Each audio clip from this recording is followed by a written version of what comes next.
Shalom saudaraku, berjumpa kembali bersama dengan saya Pendeta Jakob Setio dalam program Sapa Jemaat di Rumah.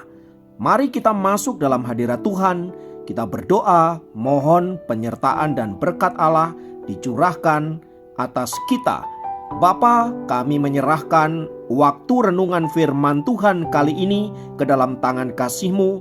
Mohon hikmat-Mu, mohon pencerahan daripadamu. Biarlah kami mengerti akan kehendak-Mu, supaya sepanjang hari ini menjadi hari yang diberkati, di mana kami boleh hidup seturut dengan kehendak-Mu. Berfirmanlah Tuhan, kami siap diberkati. Di dalam nama Yesus kami berdoa dan bersyukur kepadamu. Haleluya, amin. Firman Tuhan kali ini saya ambil dari Mazmur 34 ayat 19 sampai 20. Mazmur 34 ayat 19 sampai 20 berkata, Tuhan itu dekat kepada orang-orang yang patah hati dan Ia menyelamatkan orang-orang yang remuk jiwanya. Kemalangan orang benar banyak, tetapi Tuhan melepaskan dia dari semuanya itu. Haleluya. Saudaraku yang dikasihi Kristus, Mazmur 34 ini merupakan salah satu mazmur yang ditulis oleh Daud dan sangat indah tentunya. Kerap menjadi inspirasi dari lagu-lagu rohani untuk menyatakan pujian dan pengagungan kepada Allah yang baik. Di Mazmur 34 ini, Daud menyatakan puji-pujiannya kepada Allah, sekaligus merupakan ekspresi syukur Daud kepada Tuhan atas pertolongannya di dalam hidupnya. Nah, membaca Mazmur 34 ini bisa membuat kita membayangkan bahwa Daud sedang menikmati berkat-berkat yang luar biasa, kejayaan, kemuliaan di masa tuanya. Namun sebenarnya yang terjadi tidaklah demikian. Justru Mazmur 34 ini ditulis pada saat Daud ada dalam kondisi terjepit dalam hidupnya, yaitu ketika ia berpura-pura gila di depan Abimelek saat dia dikejar-kejar oleh Saul untuk dibunuh. Jadi saudara bisa bayangkan posisi Daud waktu menuliskan Mazmur ini, dia ada di dalam sarang musuh-musuhnya. Maka sangat wajar sekali bila dia merasa ketakutan, merasa tertekan, merasa terjepit dan lain sebagainya. Namun kalau saudara membaca Mazmur ini dari ayat 1 sampai 23, saudara akan mendapati bahwa Daud justru menaikkan ucapan syukurnya kepada Allah, menaikkan puji-pujiannya kepada Allah atas perbuatan Allah yang luar biasa. Contohnya di ayat 9 yang berkata, kecaplah dan lihatlah betapa baiknya Tuhan itu, berbahagialah orang yang berlindung kepadanya. Saudaraku, ini merupakan ungkapan hati Daud. Bukan dalam keadaan dia menikmati berkat-berkat yang melimpah. Justru dia ada dalam kondisi tertekan, dalam kondisi tidak berdaya, bahkan ada di sarang musuhnya. Namun dia justru mengagungkan Tuhan dan melihat pertolongan Tuhan yang luar biasa di situ. Nah, saudara-saudara, secara khusus di ayat 1, ini membuat Mazmur 34 menjadi sangat indah sekali. Mengapa? Karena di ayat 1 inilah yang membuat Daud terlihat begitu dahsyat, begitu luar biasa. Sekalipun nyawa Daud sedang terancam sesungguhnya, Daud tetap menyatakan mazmur, pujian, dan ucapan syukur kepada Allah. Tadi saya sudah katakan bahwa posisi Daud dikejar-kejar oleh Saul dan sekarang dia ada di dalam sarang musuhnya. Namun hal yang luar biasa adalah Daud tetap mengucap syukur. Saudaraku yang dikasihi Kristus, mengucap syukur saat kita dalam kondisi diberkati, semua terlihat mudah, semua sepertinya baik-baik saja, adalah hal yang sangat mudah untuk kita lakukan. Namun bila kita mengucap syukur saat situasi sangat sulit, pergumulan begitu berat, dan bahkan kita ada dalam kondisi tertekan, itu yang luar biasa, saudara. Saudaraku, melihat kebaikan Tuhan saat kita ada dalam posisi puncak itu mudah. Mengecap kebaikan Tuhan saat ada di lembah kekelaman, itu yang tidak mudah. Namun Daud justru menunjukkan hal itu, di mana dia menaikkan pujian dan syukur. Bahkan dia berkata, kecaplah dan lihatlah betapa baiknya Tuhan itu. Ya, justru saat dia berpura-pura gila di hadapan musuhnya karena dia hendak menyelamatkan nyawanya. Dan bagian ayat firman Tuhan yang tadi kita baca secara khusus di ayat 19 dan 20 berkata begitu jelas bahwa Tuhan itu dekat kepada orang-orang yang patah hati dan ia menyelamatkan orang-orang yang remuk jiwanya. Saudara bisa bayangkan, Daud, saudaraku, sudah melakukan hal yang hebat, hal yang luar biasa untuk kerajaan Israel. Namun entah kenapa Saul justru memburunya untuk dibunuh, saudaraku. Artinya tidak ada alasan bagi Saul sebenarnya untuk membunuh Daud. Tetapi Saul telah berketetapan hati untuk menyingkirkan Daud dari hadapannya. Adik saudara bisa bayangkan seorang pahlawan, seorang yang hebat, seorang yang berjasa untuk bangsa dan negara. Sekarang dia hendak dibunuh, diburu, ya dikejar-kejar, dan bahkan ada dalam kondisi yang sangat menderita tentunya. Daud bisa saja komplain kepada Tuhan atas situasi yang dia hadapi. Tetapi luar biasa, dia justru melihat kuasa Tuhan nyata di tengah-tengah situasi yang demikian. Ayat 20 bahkan pernyataan yang menurut saya ini sungguh dahsyat luar biasa. Dikatakan, kemalangan orang benar itu memang banyak, tetapi Tuhan melepaskan dia dari semuanya itu.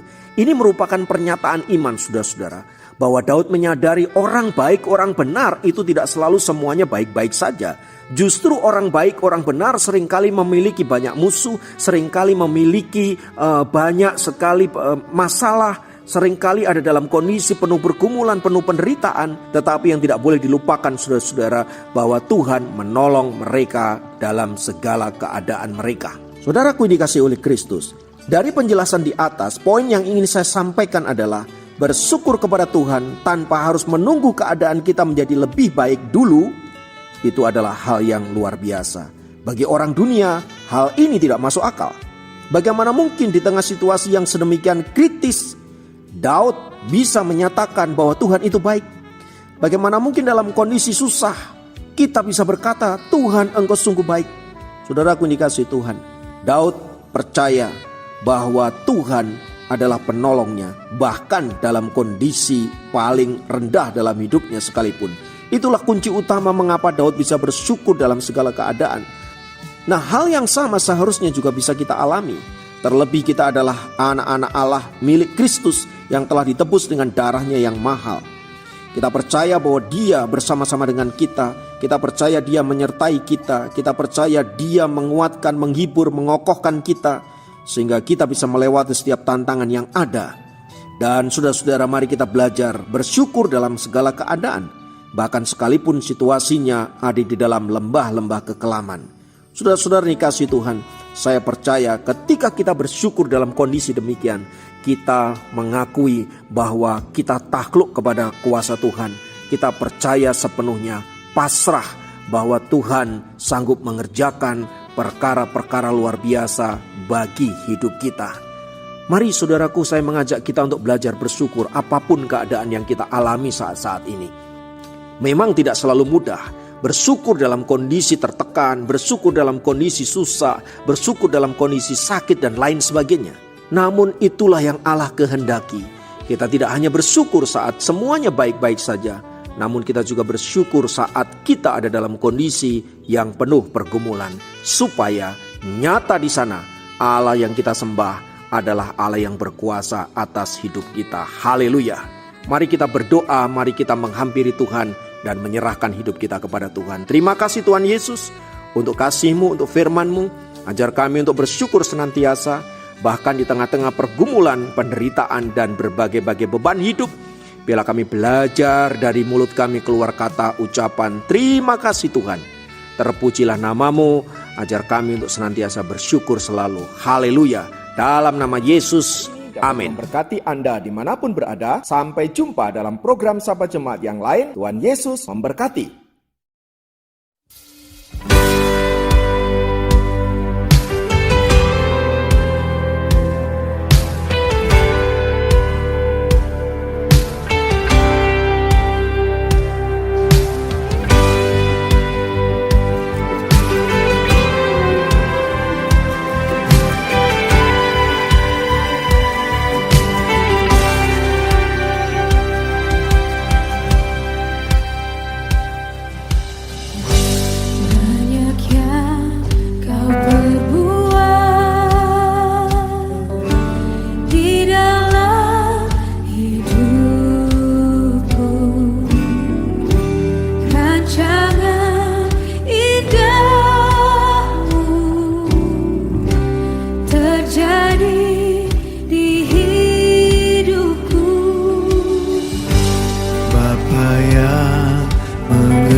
segala yang ku perlu. Kasih-Mu sempurna, nyata dalam hidupku. Ku bersyukur Bapa, ku bersyukur Tuhan, buat kasih setia-Mu di dalam hidupku. Ku bersyukur,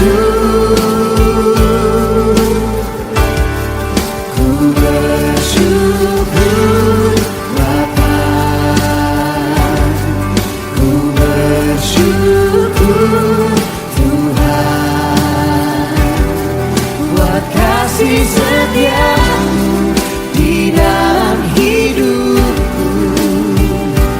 Ku bersyukur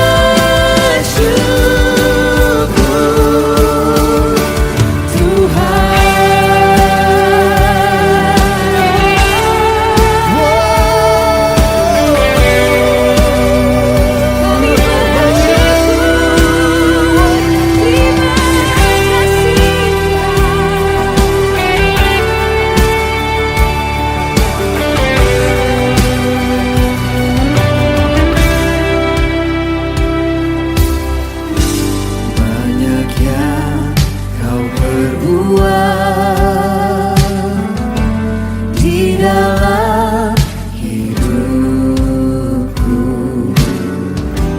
Rancangan indah-Mu terjadi di hidupku. Bapa yang mengerti segala yang ku perlu. Kasih-Mu sempurna, nyata dalam hidupku. Ku bersyukur Bapa, ku bersyukur Tuhan, buat kasih setia-Mu di dalam hidupku.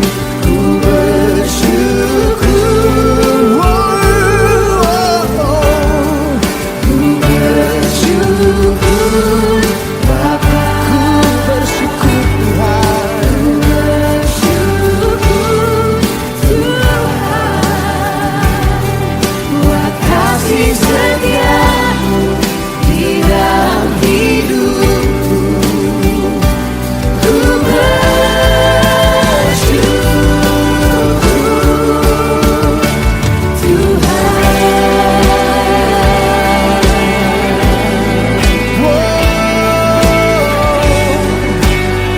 sekalipun kami di dalam lembah yang gelap, kami tahu kami tidak takut bahaya, karena Engkau Tuhan beserta dengan kami. Dan dari hati kami katakan kepadamu Tuhan, tak ada lembah kelam yang tak ku lewati tanpa hadir-Mu. Hatiku takkan gentar, sebab ku tahu tangan-Mu yang menopangku.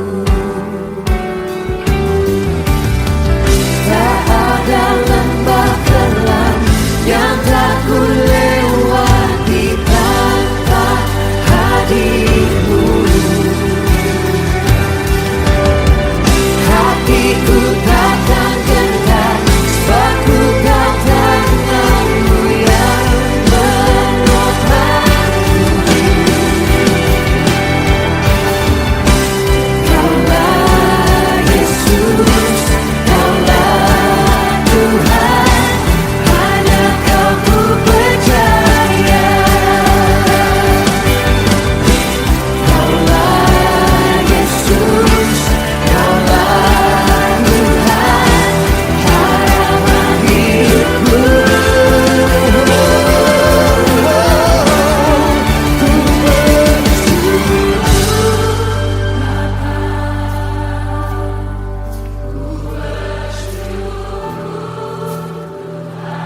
Kami bersyukur Tuhan Yesus.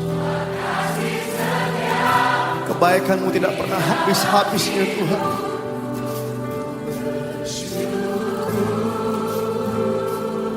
Kami katakan Ku bersyukur Bapa, ku bersyukur Tuhan. ku bersyukur